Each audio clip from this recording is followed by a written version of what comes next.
무엇입니까? 어떤 꿈을 갖고 살아가고 있습니까? 우리 예수님도 꿈이 있으셨습니다. 하나님의 꿈, 또 우리 모두가 품고 살아갔으면 하는 그런 꿈을 가지셨습니다. 그리고 그 꿈을 가지고 이 땅에 예수님 오셨죠. 그리고 그 꿈을 이루기 위해서 사람들을 만나셨습니다. 꿈을 전해주셨죠. 제자들을 부르셨고 그들에게 꿈을 이야기해 주시고 제자들을 통해서 그 꿈을 이루기를 원하셨습니다. 예수님께서 꾸셨던 꿈이 무엇입니까? 바로 하나님의 나라입니다. 더 많은 사람들에게 이 하나님의 나라를 전해주고 또 하나님의 나라를 함께 이루어가는 그런 꿈을 예수님이 품으셨고 그것을 위해서 이 땅에 오셨습니다. 그러기에 예수님은 끊임없이 하나님의 나라를 이야기하셨고요. 또 하나님의 나라에 대한 비유를 말씀하셨고 또 자신도 하나님의 나라를 바라보는 또 하나님 나라를 늘 소유하는 그런 인생을 사셨습니다. 예수님이 이 땅에 오시면서 가실 때까지 33년 동안 예수님의 관심, 예수님의 초점은 오직 하나님의 나라였습니다. 오늘 본문에서도 예수님은 하나님의 나라 비유를 말씀하셨습니다. 지난주에도 자라나는 씨의 비유를 말씀하셨는데요. 오늘은 겨자씨의 비유를 말씀하고 있습니다. 본문 31절에 보니까 하나님의 나라가 겨자씨 하늘과 같다 이렇게 말씀하셨습니다. 하나님의 나라를 겨자씨에 비유한 거죠. 근데 하나님의 나라와 겨자씨 하나는 썩 어울리지 않는 것 같습니다. 뭔가 하나님의 나라는 크고 웅장하고 아름답고 뭔가 좀 화려하고 멋있고 그럴 것 같은데 겨자씨는 그렇지 않잖아요. 겨자씨는 작고 보잘것없고 뭐 별 볼 일 없는 것 같고 그런 게 겨자씨. 그런데 하나님의 나라가 이 겨자씨 그것도 겨자씨 하나를 같다는 것입니다. 왜 예수님은 하나님의 나라를 하필 비유할 게 그렇게 많은데도 불구하고 겨자씨 하나에 비유하셨을까? 우리는 예수님께서 말씀하시려고 하는 그런 하나님의 나라에 대한 그 의중이 무엇인가를 우리가 좀 파악해 볼 필요가 있다는 것이죠. 먼저 하나님의 나라는 작은 것에서부터 시작한다는 것입니다. 하나님의 나라는 작은 것, 겨자씨와 같은 것에서부터 시작한다는 거예요. 그래서 예수님은 작은 것을 굉장히 소중하게 여기셨습니다. 예수님 자신이 아주 작게 오셔서 작은 인생을 사시다가 겨자씨와 같은 그런 삶을 사시다가 가셨다는 거죠. 예수님이 이 땅에 오실 때 어디에 오셨습니까? 베들레헴 마구간 말구유에 오셨습니다. 아주 작은 곳, 낮은 곳에 오셨습니다. 예수님이 누구의 아들로 태어나셨습니까? 왕이나 귀족의 아들이 아니라 목수의 아들, 시골 마을, 갈릴리 나사렛, 시골 마을, 그곳의 목수의 아들로 그리고 작은 마을에서 그렇게 자라나셨습니다. 예수님이 사신 일생을 이렇게 보면 누구와 같이 늘 이렇게 가까이 하시고 사셨는가 하면요. 가난한 사람, 병든 사람, 소외된 사람, 외로운 사람, 세리와 주인, 창기, 고아와 가부 같은 이런 작은 사람들을 만나시고 그들을 치료해 주시고 그들의 친구가 되어주셨습니다.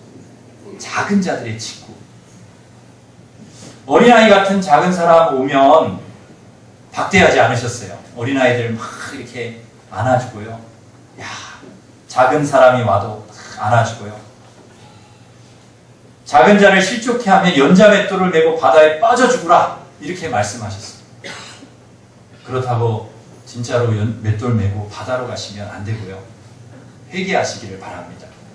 혹시 내가 이렇게 작은 사람에게라도 이렇게 실족하게 한 일이 있다. 그러면 회개하라는 거죠. 작은 자 하나에게 냉수 한 그릇이라도 주는 자는 결코 상을 잃지 않는다. 말씀하셨고요. 작은 자에게 한 것이 곧 내게 한 것이다. 작은 자에게 하지 않은 것이 내게 하지 않은 것이다 말씀하시면서 크고자 하는 자는 섬기는 자가 되고 으뜸이 되고자 하는 자는 종이 되라. 작은 자가 되라고 말씀하셨습니다. 작은 것에 충성된 자는 큰 것에 충성되고 작은 것을 소홀히 하는 자는 큰 것도 할 수 없다. 그렇게 말씀하셨습니다. 가난한 중에 적은 중에 정성을 다해서 두렙돈 헌금을 그 헌금함에 넣는 과부를 보시고 칭찬하셨고요. 물고기 2마리 떡 5덩이 아무것도 아닌 어린아이의 도시락을 가지고 5,000명을 먹이시는 은혜를 베푸셨습니다. 부스러기라도 나에게 은혜를 주십시오. 부스러기의 은혜라도 나에게 주세요. 하고 예수님을 찾아온 가나안 여인의 딸을 고쳐주셨고요. 내가 이 옷자락만이라도 주님 붙들면 나을 것이다. 이 작은 믿음, 겨자씨만한 믿음을 가지고 예수님의 옷자락을 붙드는 혈루증 여인의 병을 고쳐주셨습니다. 아무것도 아닌 것 같은데, 겨자씨만한 것 같은데, 그런데 그 믿음, 겨자씨만한 믿음, 아무것도 아닌 것 같은 그 믿음을 보시고 주님이 역사해 주셨다는 것이죠. 여러분, 작은 것이 아무것도 아닌 것이 아닙니다. 작은 것부터 하나님 나라가 이루어지는 것이죠. 예수님도 예루살렘에 입성하실 때요, 십자가를 이제 지시고 돌아가실 때 예루살렘에 들어오실 때 뭘 타고 오셨습니까? 네, 나귀 타고 오셨습니다. 좀 멋진 백마라든지 멋진 낙타라도 좀 타고 들어오시면 좋을 텐데 나귀, 그것도 나귀도 아니고 나귀의 새끼, 제일 작은 거, 초라 고기. 자, 여러분 나귀 새끼 보신 적 있습니까? 네, 우리는 서울에 살기 때문에 나귀를 잘 못 보여요. 얼마나 작고 초라하고요, 작습니까? 그런 작은 나귀를 타고 예수님께서 예루살렘에 가셨다는 거죠. 예수님 자신은 아주 크신 분이지만 항상 작은 것, 겨자씨에 관심이 있으셨고 작은 것을 중요하게 여기셨습니다. 서양 속담에 작은 것이 아름답다라는 말이 있습니다. 그러나 우리는 대체로 보면 작은 것보다요 큰 것을 더 좋아하는 것 같아요. 우리나라 사람들도요 큰 것을 참 좋아하는 것 같습니다. 저희 어머니도 항상 큰 것을 사주셨어요. 저에게 딱 맞는 것보다도 큰 가방. 그래가지고 저는 학교 다닐 때 항상 제 기억에 아주 큰 가방을 메고 다닌 것 같아요. 그리고 옷을 사주셔도 큰 옷. 그래서 막 이렇게 소매가 내려오고 바지가 내려오고 이렇게 끌리는 거, 그리고 허리도 잘 안 맞는 이런 옷을 입었던 것 같아요. 그리고 신발도 아주 큰 거. 그래가지고 두고두고 신어야 된다고. 하여튼 큰 거를 이렇게 선호하셨습니다. 대체로 보면 저희 어머니뿐만 아니라 우리 나라 모든 그 사람들이요 좀 큰 걸 좋아하는 것 같아요. 그래서 그 무슨 말을 제일 좋아하냐면요, 최고라는 말을 좋아합니다. 최고. 야, 최고야.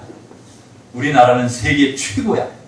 동양 최대. 이런 말을 즐겨 사용합니다. 굳이 사용하지 않아도 될 것 같은데도 큰 대자를 많이 씁니다. 큰 대자. 큰 게 좋으니까요. 별로 넓지도 않은 것 같은데 강남대로. 강남에 여러분 가보셨는지 모르겠어요. 강남대로. 별로 저는 그렇게 커 보이지 않는데 강남 그냥 노 그래도 되는데 대로. 올림픽 대로. 우리 한강 다리들도요 사실 그렇게 뭐 큰 것 같지 않은데 성수대교, 천호대교, 그 모든 대교들, 저 다리들이 전부 대교입니다. 대교. 우리나라 이름은 뭡니까? 대한민국.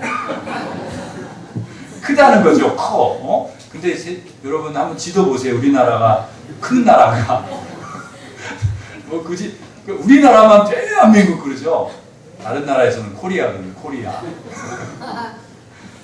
그리고 우리나라 저기 제일 높은 통수권자가 누구죠? 대통령. 대통령. 그리고 우리나라 토속 술을 뭐라고 합니까? 대포라고 합니다. 대포. 그것도 모자라서 왕대포. 대자에 왕자까지 넣어가지고 왕대포. 그 외에도요 대자를 얼마나 많이 우리가 사용하는지요. 대강당, 그리고 대운동장, 대청마루. 마루도 조그만데도 꼭 대청마루. 별로 크지 않는데도 대자를 붙인다는 거죠. 심지어는 우리 교회에서도요, 예배도, 낮 예배를요, 뭐라고 부릅니까? 대예배, 이렇게 부릅니다. 대예배. 우리가 지금 대예배 드리고 있잖아요. 그래서 이제 다른 예배하고 좀 구분을 하는 거죠. 차별을 두려고 합니다. 그러니까 낮 예배는 대예배이기 때문에 대예배라서 빠지면 안 되고요. 그러면 나머지는 소예배니까 빠져도 되느냐? 그건 아니라는 거죠. 모든 예배는 하나님 앞에 대예배입니다. 여러분 그렇게 생각을 하시고 우리가 예배해야 한다는 것이죠. 그러나 여기서 중요한 것은요, 큰 것은 반드시 작은 것에서 시작이 된다는 것입니다. 작은 것을 소중히 여기지 않으면 절대로 큰 것을 얻을 수 없습니다. 작은 사람이 되지 않으면 절대로 큰 사람이 될 수 없습니다. 그래서 우리는 작은 것을 귀하게 여기고 소중하게 생각해야 돼요. 윤동주 시인은요, 서시에서 이렇게 말합니다. 잎새에 있는 바람에도 나는 괴로워했다. 잎새에 있는 바람에도 괴로울 정도로 그렇게 작은 것을 소중히 여기는 마음을 가지고 있었다는 거죠. 그래서 그가 위대한 시인이 될 수 있었던 것입니다. 작은 것을 귀하게 볼 줄 아는 마음, 그것이 있을 때 훌륭한 시인이 될 수 있고 훌륭한 지도자가 될 수 있다는 것입니다. 한 사람의 목소리, 국민 한 사람의 작은 한 사람을 소중히 여기는 마음, 그것이 중요하다는 거죠. 우리 예수님도요, 잃은 양 한 마리 너무너무 귀하게 여기셨습니다. 소홀해하지 않으셨다는 거죠. 겨자씨라고 우리가 작은 것이라고 너무 쉽게 생각하면 안 된다는 것입니다. 소중하고 귀하게 여겨야 합니다. 우리도 이렇게 돌아보면요, 우리도 작은 사람이었습니다. 우리도 처음부터 이렇게 괜찮은 사람이 아니었다는 거죠. 어린아이였을 때는 우리도 겨자씨였습니다. 작았습니다. 지금이야 그래도 우리가 괜찮잖아요. 머리털도 이렇게 많이 나고, 그리고 키도 이렇게 크고, 살도 좀 붙고, 걸어도 다니고, 옷도 입고, 구두도 신고 괜찮아졌지만은, 그러나 전에는 그렇지 않았습니다. 그럼 겨자씨일 때를 생각해 보십시오. 이빨도 없고, 머리털도 다 빠지고, 머리털이 또 요새 아이들은 보니까 머리털이 또 많더라고요. 제가 신방을 가보면 금방 난 애기인데도 머리털이 얼마나 많은지요. 예. 그리고 힘도 없고 잘 서지도 못하고요. 그냥 누워있기만 하고 기저귀도 못 갈고 참 한심하기 이를 데 없는 그런 무능한 존재였습니다. 누가 도와주지 않으면 아무것도 할 수 없는 겨자씨 인생. 우리가 다 그랬다는 거죠. 그런데 그게 전부가 아니라는 거예요. 계속해서 자라게 하시고 또 자라게 하셔서 오늘 우리가 되었습니다. 겨자씨에서 나무가 되었다는 것이죠. 이것을 우리가 꼭 기억해야 됩니다. 겨자씨에 머물러 있지 않다는 것입니다. 겨자씨로 그냥 주저앉아 있지 않다는 것이죠. 반드시 나무가 된다는 것입니다. 거기에 하나님의 은혜가 있고 겨자씨에 기적이 있고 축복이 있습니다. 어린아이 안에 하나님이 넣어주신 능력이 있습니다. 겨자씨 안에 하나님께서 주신 은혜가 있다는 것입니다. 그래서 여러분 겨자씨라고 해서 여러분 우리가 실망할 게 아니에요. 나 겨자씨냐? 왜 나는 이렇게밖에 안 되냐? 그럴 필요가 없다는 거죠. 하나님께서 여러분 자라게 하시는 줄 믿습니다. 예수님께서 우리에게 말씀하시고자 하는 핵심이 무엇인가? 겨자씨 하나를 통해서 우리에게 주시고자 하는 말씀이 무엇인가? 자라게 하신다는 것입니다. 반드시 나무가 되게 하신다는 거예요. 겨자씨가 어느 정도까지 자라는가 하면 32절에 보니까요. 우리 32절을 같이 읽습니다. 심긴 후에는 자라서 모든 풀보다 같이 맺고 깃들일 만큼 되느니라. 아멘. 이 겨자씨가, 이 작은 씨가, 너무너무나 보잘것없는 이 작은 씨가 자라는데 어느 정도까지 자랍니까? 새들이 날아와서 깃들일 정도로 큰 나무가 된다는 것입니다. 하나님 나라가 이와 같습니다. 겨자씨 같았는데 나중에 큰 나무가 되는 것입니다. 어떻게 그렇게 될 수 있습니까? 그 안에 생명이 있기 때문에 그렇습니다. 그 안에 생명이 있으니까 자라는 것이죠. 그러므로 우리가 보아야 되는 것은 그 겨자씨 모습이 아닙니다. 그 형태를 보면 안 됩니다. 그 안에 있는 생명을 보아야 됩니다. 겨자씨가 전부가 아닙니다. 씨가 작으냐 크냐 그건 문제가 되지 않습니다. 씨만 보고 판단해서는 안 됩니다. 그 사람만 보고 판단해서는 안 된다는 것이죠. 그 안에 무엇이 있느냐, 생명이 있느냐, 그것이 중요합니다. 그 안에 예수의 생명이 들어있느냐, 생명 대신 예수님께서 함께 하시느냐, 그러면 겨자씨라도 그 큰 나무가 되는 것입니다. 생명력이 있기만 하면, 생명 대신 예수님이 있기만 하면 씨가 작든 크든 싹이 나고 자라게 되어 있고 나무가 되게 되어 있습니다. 그러므로 여러분, 크고 작은 것이 중요한 것이 아닙니다. 생명이 있느냐 없느냐, 그게 중요하다는 것이죠. 하나님이 키우실 줄 믿습니다. 우리는 누구입니까? 겨자씨이지만 비록 겨자씨 같아요. 그러나 우리 안에는 생명 대신 예수님이 있는 겨자씨입니다. 그렇다고 하면 보잘것없어 보일지라도 우리 안에 예수님이 계시다면 여러분, 이야기는 달라집니다. 우리의 인생 스토리가 달라지는 것입니다. 무한한 능력과 힘이 그 겨자씨 안에 있는 거예요. 어마어마한 능력을 하나님이 우리에게 주신 것입니다. 우리는 나무가 되는 것입니다. 여러분 안에 이 예수의 생명이 있습니까? 여러분 안에 생명 되신 주님이 함께 하십니까? 그러면 주님께서 여러분을 자라게 하실 줄 믿습니다. 예수님은 겨자씨 같은 정말 보잘것없는 제자들을 통해서 하나님 나라를 키우셨습니다. 제자들 면면을 살펴보면 정말 겨자씨입니다. 갈릴리 어부 출신, 정말 형편없는 사람들, 세리들, 직업도 불분명한 사람들, 평범하다 못해서 참 부족해 보이는 그런 겨자씨들. 그런데 예수님께서 그들을 부르셔서 그들과 함께 하심으로 그들에게 능력을 주시고 그 겨자씨와 같은 부족하고 미흡하기 짝이 없던 그 제자들을 예수 생명을 전하고 하나님 나라를 확장시켜가는 그런 나무들이 되게 해 주셨다는 것이죠. 여러분, 이 시대에 우리는 누구입니까? 겨자씨이죠. 그러나 예수 생명을 가진 겨자씨입니다. 여러분 안에 무한한 하나님의 능력이 있습니다.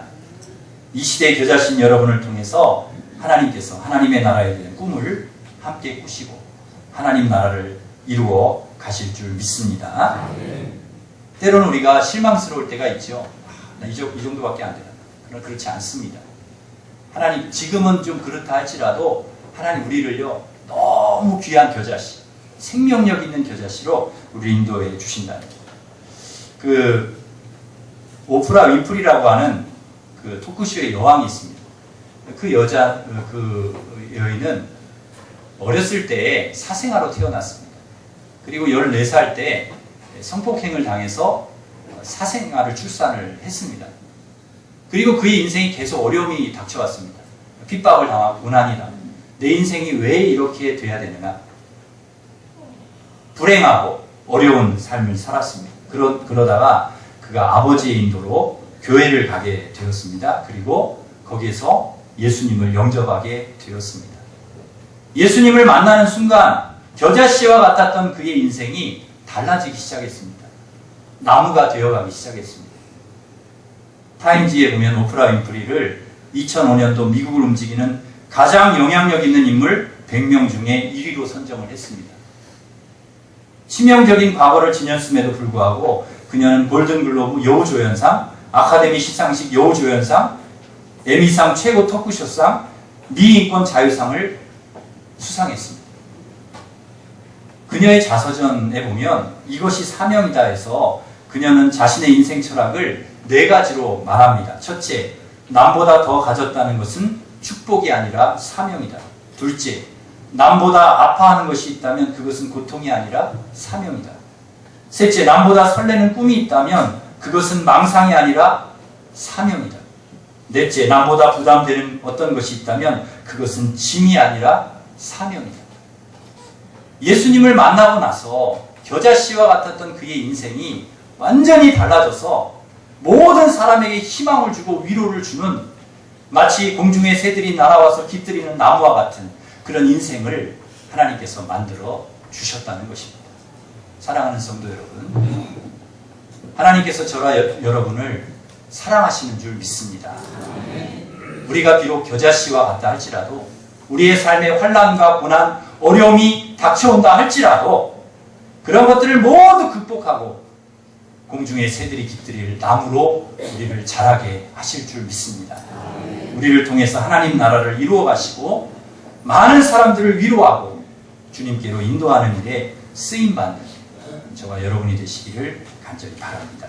기도하겠습니다. 하나님 아버지, 겨자씨와 같이 보잘것없고 작은 존재라 할지라도 그 안에 생명 되신 예수님이 계시면 그의 인생의 스토리가 달라져서 공중의 새들이 깃들일 만큼 큰 나무로 성장시켜 주시고 축복의 통로, 은혜의 통로, 아브라함과 같이 다윗과 같이 그렇게 사용해 주실 줄 믿습니다.